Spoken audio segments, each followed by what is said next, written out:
बाकी होई तो दामाद जब मड़वा गइले हो ए सासू काहे नाही छोड़ब बाकी होई तो दामाद जब मड़वा गइले हो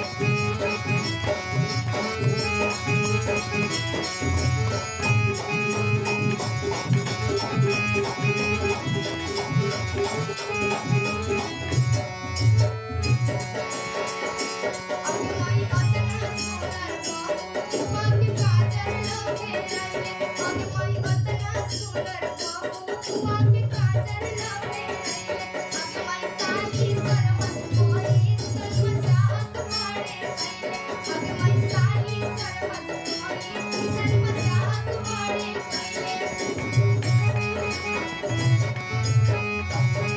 अगे माई अतना सुनर बाबू बाकी काजर लगे रहिले अगे माई साली सरमत मोई सच मजाक मारे हमें के खड़िया पिनले कि हमें आइल जुटौना बदल पहिल हो